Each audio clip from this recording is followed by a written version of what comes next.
you've got to do it. You've got to put yourself out there, take a risk, whether it's by email or LinkedIn. I think something that we've both found that works for us is don't just send a message that says, "Hey, great to meet you."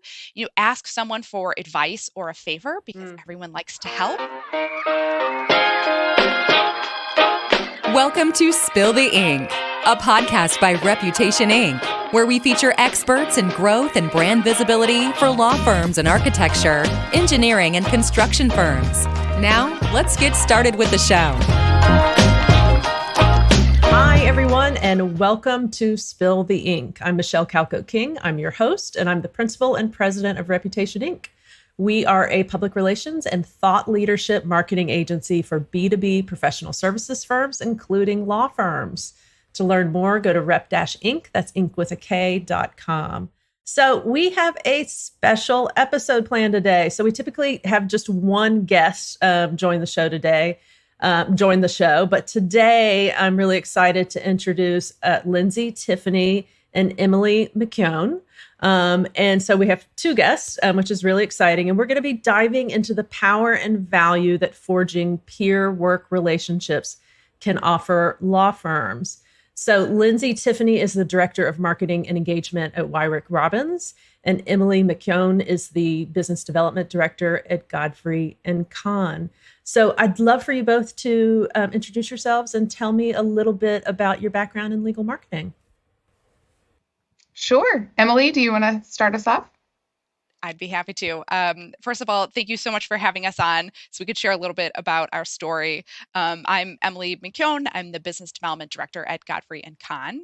I sit in our Milwaukee, Wisconsin office, but we are a corporate law firm with about 200 attorneys in 5 offices in Wisconsin and Washington, D.C. And my path to legal marketing isn't linear, which is a common story. Yeah. I am a lawyer by training, but spent some time in government and landed at Godfrey and Kahn about 5 years ago. Great. And Lindsay, I'll turn it back to you. Yeah. So thank you. I echo Emily. Thank you, Michelle. So my name is Lindsay Tiffany, and I'm the Director of Marketing and Engagement at Wyrick Robbins. Wyrick Robbins is a corporate law firm with about 115 attorneys. We work out of a single office in Raleigh, North Carolina, and we serve clients all over the country and beyond. I did start my career in legal marketing, but I did take a detour. I went into digital marketing and then relationship marketing, but I ended up returning to legal about 7 years ago, and I've been with Wyrick Robbins ever since.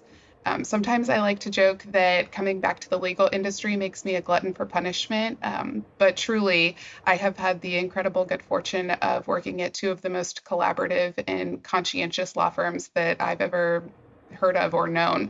That's great. Yeah. Good for you. Yeah, that's great. You're like me. I have a degree in public relations, so I'm actually doing what I went to school for. So a lot of people, kind of a lot rare. of people in our fields don't end up doing that. So tell me a little bit about how you guys met.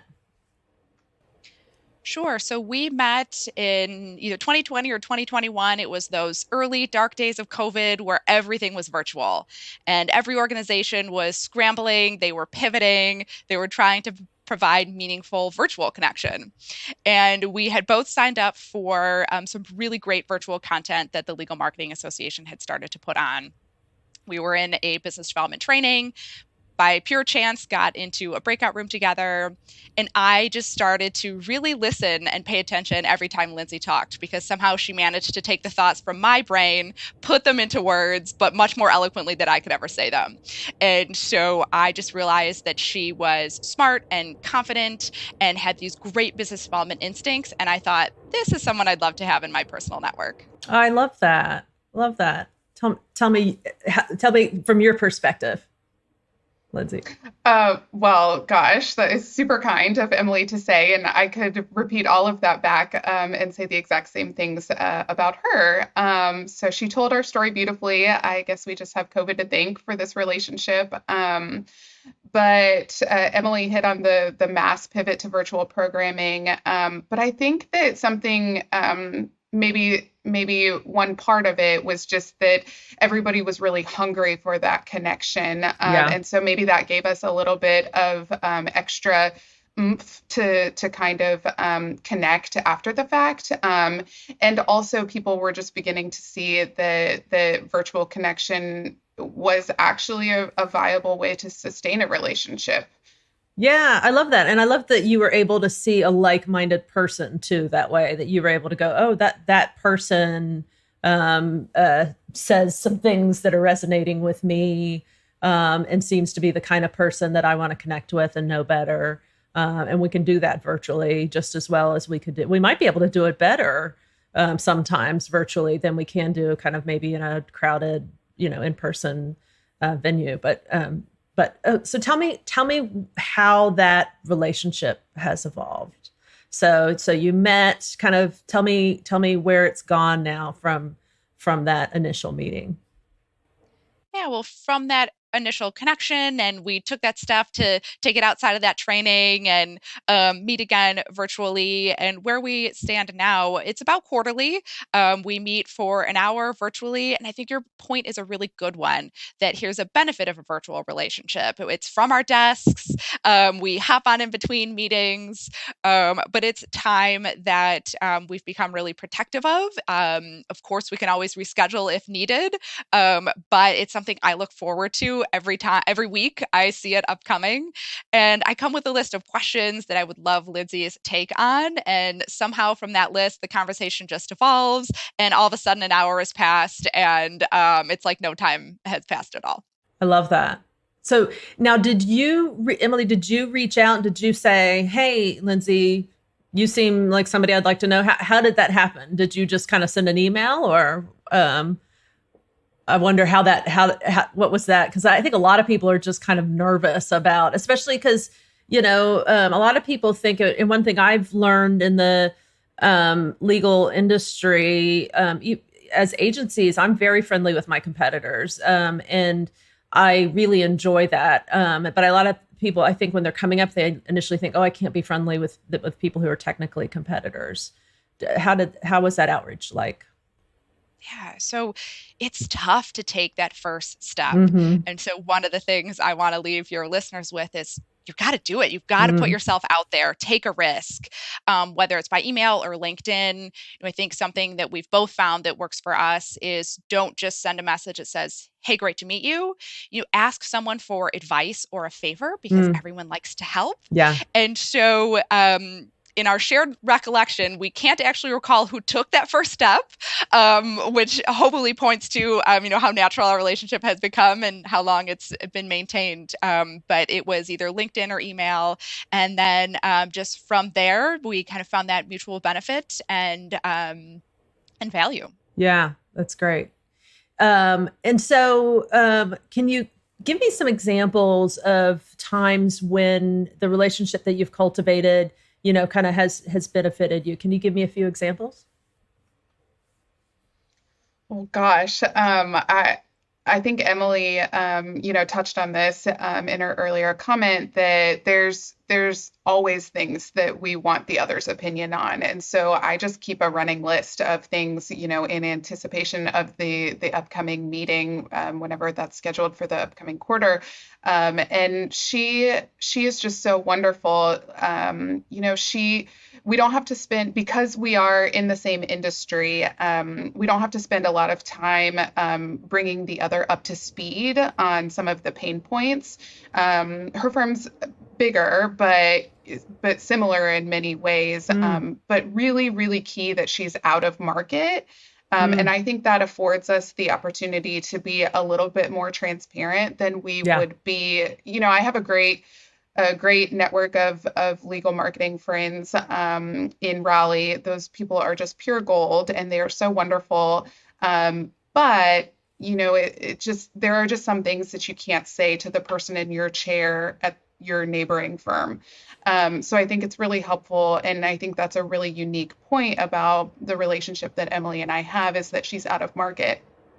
And so I can be just a little bit more transparent about my pain points, or the problem that's giving me a little bit of grief.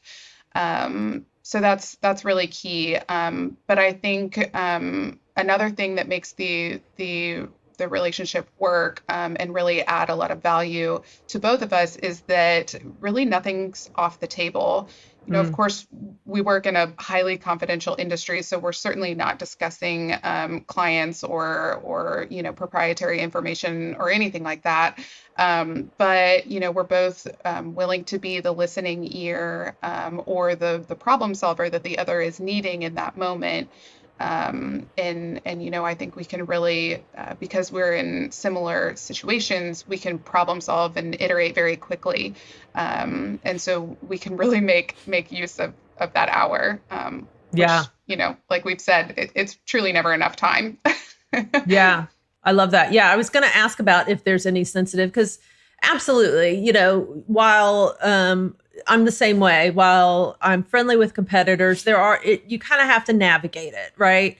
So I think it's wonderful when you have that quote unquote competitor who's a competitor, but not like that direct competitor that's, going after that exact same work every day, so that you can be really open and really kind of bounce those ideas off without having to worry too much about sharing. So that does kind of make the relationship even more a bit beneficial. So and I love the running list thing. I do the same with some of my cohort groups as well. Is there anything else in terms of sensitive areas? Has there ever been a sticky point that's come up or sticky issue? Have y'all ever found that? Very few. And I think that this point about us doing similar work in different markets is Markets. such an important Yeah. one. Mm-hmm. So many professional services marketing regions are Mm-hmm. small worlds Mm-hmm. where the person that does your job down the street, and there are just some things that you can't share. Mm-hmm. But in our relationship, given that geographically and regionally we are fairly distinct, it has opened the door and allowed us to be much more transparent and much more, vulnerable about the real issues that we're facing in our jobs. Yeah. Love I that. just really want to underscore Emily's point on being vulnerable. I think in any relationship, you are just going to sort of fast track where that relationship adds value back into Mm. your own situation by being vulnerable. So I think that's a key point is the transparency and the vulnerability about what it is that you are running into. I think that's so key. She makes an 100%. awesome point. Yeah. Oh gosh. Yeah. If somebody acts like they never run into problems, yeah, how are you going to feel comfortable opening up and, kind of bearing your soul a little bit if yeah, that person is kind of putting up that brave face. I think women are particularly good about being vulnerable and being able to kind of have those conversations. So it's helpful. So one of the things you guys mentioned is that you find these relationships particularly helpful during conference season, and we're about to come up on some regional conferences at least. Tell me why it's been helpful for you during conference season. Well, it's actually never played out this way between Emily and I. We've never actually met in person. Oh, But wow. generally speaking, I think that this type of relationship can be super valuable during conference season because, simply put, it's always comforting to see a familiar face when you're walking into that room full of strangers. But I think what's really important also to keep in mind as we're going into conference season, or at least regional conference season, that building those peer relationships, it just it's so important for the next time that you're in that situation, walking into that room, but also, be thoughtful as you're going to the conference that you could walk away with a connection like the one that we started with and then have nurtured to this point. But I think what's really key is what happens after the conference. Mm, So walking into the conference, knowing that this is possible with any connection that you're making there. But it's what happens after the conference. That's where the real magic happens. Back to Emily's earlier point about sort of taking that risk and having that confidence. You do have to take that first step to sort of after the conference high wears off, make that follow-up connection. And then it takes real thoughtfulness and effort to keep that connection alive for the long term. Yeah, that's a great, great point. So, Lindsay, I love what you're saying about conferences. I say the same thing to my team often. I tell them that, making the relationships before you start going to the conferences makes going to those conferences just so much more of a rewarding experience. I don't know if either of you have gone to the conference and not known anybody at all before, and just what a just terrible experience it is, just not having anyone to at least just say hi to, when you get there. And when you just start to know some people and have some familiar faces, it makes going to conferences fun. I kind of used to dread it. And then when I started making relationships and having people that I looked forward to seeing, it made all the difference in that. So I love that point about the, forming those relationships in advance. Absolutely. And Emily, like if we do have the good fortune of meeting at it would probably be the national LMA conference. Yeah. Emily's network becomes my network, right. And vice versa. So I think that's just another reason to foster those relationships in advance of the conference. It's just so valuable. So give me some tips if somebody wants a relationship like this. How do they go about establishing one? What would be some ways to do it? And are there some things that people need to consider whenever they're kind of looking to form, maybe it's a one-on-one, or even if it's a group, they're trying to kind of create this for themselves? I think Emily made a really important point earlier on. She talked about asking someone a favor, which I think is really interesting because it feels counterintuitive. And especially in working with attorneys, we are so conscious of other people's time. But the research actually does show that you feel more connected to somebody after doing them a favor, even more so than if they had done you a favor, which just, it seems kind of wild, but I mean, there's been tons of research that supports that. The act of reciprocity. Yeah, absolutely. Yeah. So, we keep coming back to this point about, having the confidence to put yourself out there. And, the worst that can happen is that, somebody just says, no, I don't necessarily have the time to foster that relationship. And that's fine. But if our story is any sort of testament to how not scary it is to put yourself out, we can't even remember who made the first move, so to speak. So go ahead and have that confidence to reach out. And you can even be so bold as to ask somebody a small favor, and that very likely will be the thing that deepens that connection. So you can just start doing little things where you're showing up consistently in that relationship, and it just builds trust and rapport over time. Yeah, that's great. I would say too, look for someone that you want to learn from. That will encourage you to grow, that will share our story. That has been such a mutually beneficial aspect of our relationship. And I would say, change how you think about mentorship. Mentorship is so important. It's also a frequent buzzword. And I think traditionally you would think of a mentor being someone that has decades more experience in an industry than you do. But, that's not always the case.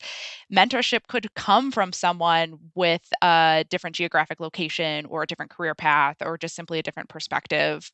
And that kind of career growth and advising that I think traditionally someone looks to a mentor for. I've gotten a lot of that from our relationship, and we're coming from a similar place in our career. Yeah, that's a great point. Like, to use the legal word, it's a lateral relationship. You guys are at the same place. It doesn't have to be somebody 10 years further along in their career. Because honestly, same thing. I get more out of people who are right at the same spot than me, because they're dealing with a lot of the same issues, and they might just have kind of gotten to that particular challenge already. or they've met a different consultant that could help me, or whatever it is. They just have a different perspective. So it doesn't have to be that person that's 10, 15 years ahead of you. I love that. Any other things that people should consider or be careful with, or anything like that when looking to set up this kind of relationship? Would you recommend more than two people? Have y'all ever thought about broadening this relationship? I'll put that out there to your listeners. If there's somebody out there that just wants to join our quarterly meetings, come on in. Yeah, yeah, I love that. Awesome. And what do you think it takes to kind of maintain this ongoing healthy relationship? Is there something that you guys do to ensure this is a continuous, healthy, ongoing relationship? Well, I think, it's the consistency part. Like practically speaking, I may have mentioned this earlier, but we're always making sure that we're setting the meeting, the next quarterly meeting while we're still wrapping up the present call. That Mm, helps, just protect that time. Emily hit on that earlier. I think you really have to be thoughtful and diligent about protecting that time because it's not necessarily urgent, and so it could be easy to let that slip. But I can count on like two fingers the times that we have had to reschedule. And of course, we're not judging the other person for that. We both understand why that yeah. happens. Hmm. But I think being mindful that one of the reasons why this works is because we are prioritizing it. Mm, So it could get difficult if you had too many of these. I don't have really another relationship that's quite like this. So it's easy for me to sort of prioritize that among the other important things in my life, in my work. But I think it could be challenging if you had a lot of these types of relationships that you were trying to thoughtfully nurture. Um, I also think that this started as a work relationship, but it gets personal too. mm. Like I recall coming back from maternity leave, which mine sort of went over the holiday season, and I got back to my office on the first day back to work, the first working day of the new year, and I had a really sweet holiday card that was delivered to my office, and it was Emily's personal holiday greeting. She and her family, and I just hung that so proudly in my office. And likewise, she welcomed a baby, and I popped a couple of my daughter's favorite books in the mail to help her family welcome that little precious little girl. So, I think that it's okay to do personal things, and that just helps strengthen that connection. I love that. That's really cool. Yeah, I love that.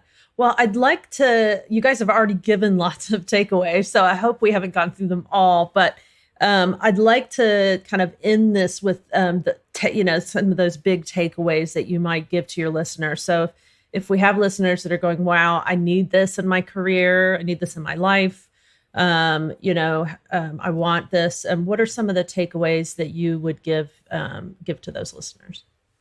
Yeah.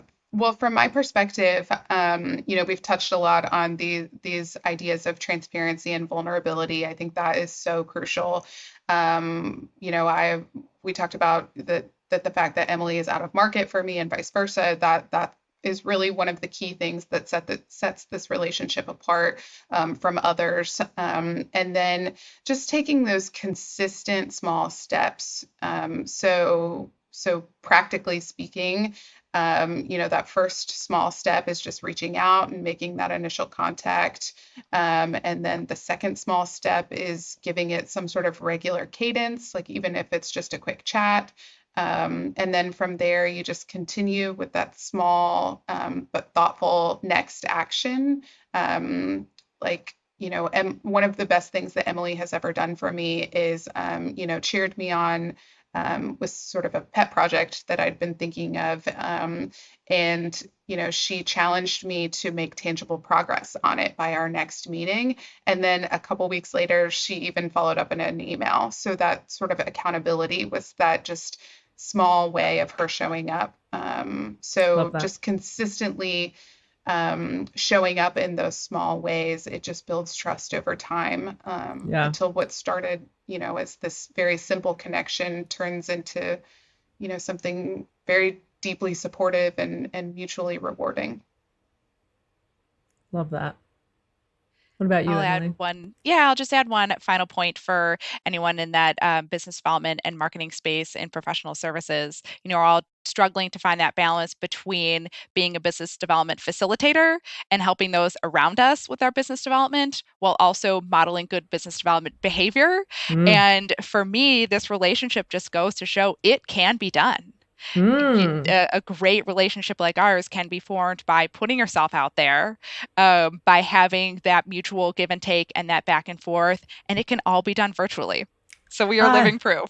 I love that. I think a lot of people don't realize what business development is, and you guys are kind of really great examples of that. It is relationship building.